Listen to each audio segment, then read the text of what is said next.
Hello, this is Willie with the Basement Kings. We are at Possum Kingdom Lake in Texas, and this is a learning lesson 101, waterproofing. Now, this area has been waterproofed. How can you tell? Besides, you can look down and you can see this is what an area would look like if there's no waterproofing. If it has been waterproofing, you'll see it. It'll turn a light tan color, almost matching the stucco. It'll just marbleize. That's what we call it.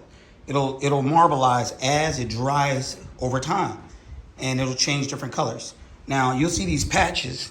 These patches are areas where the waterproofing, it's been almost 3 years, and the waterproofing have come up, has shattered a little bit, hollow spots. Where did we get those from? Well, when the structure is solid, like if we're on the ground, this won't happen unless you haven't scraped the substrate properly. Now, if the area is moving, like you're on a platform and the ceiling is not solid, then you're going to use a rubberized product.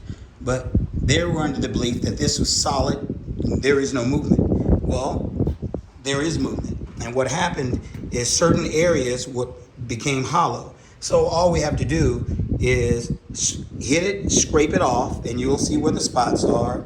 And then we got a grinder and we grinded it off, all the spots. We made sure that we got down to the concrete. We want to make sure there's nothing on there. No sealers, coatings, waterproofing of any kind, maybe even paint. Because if it does, then all it is a coating.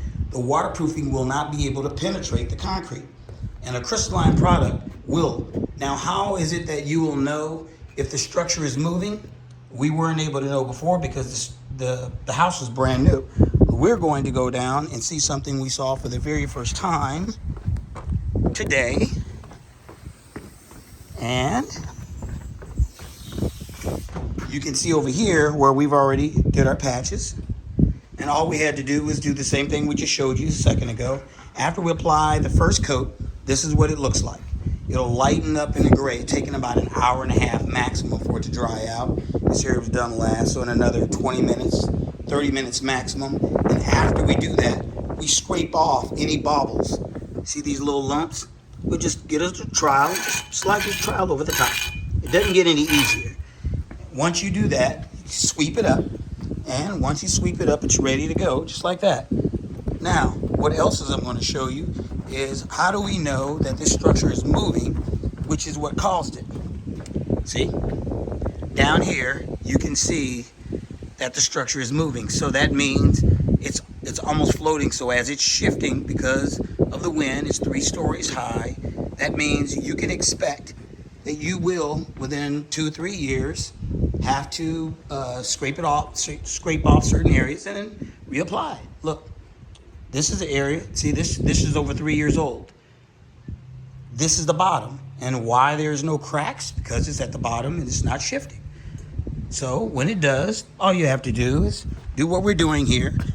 Just patch it a little bit and then cover it. And once it dries, then you put in a final coat. And my final coat is for an area like this. We're going to apply it from right about from here, and we'll just encompass this whole area. And we'll just do large areas here. We'll just encompass this whole area here. And over here, you'll never see, within a couple of weeks, you'll never notice what was ever touched. Right now, you can see it blotched. Not a problem at all. See it? You can see where I haven't swept yet. Wanted to show this. So after we finish, it'll take all this area shouldn't take more than about an hour, hour and a half maximum. It goes on very, very quick. Your second coat will take half the time to apply as the first coat. So let's get busy.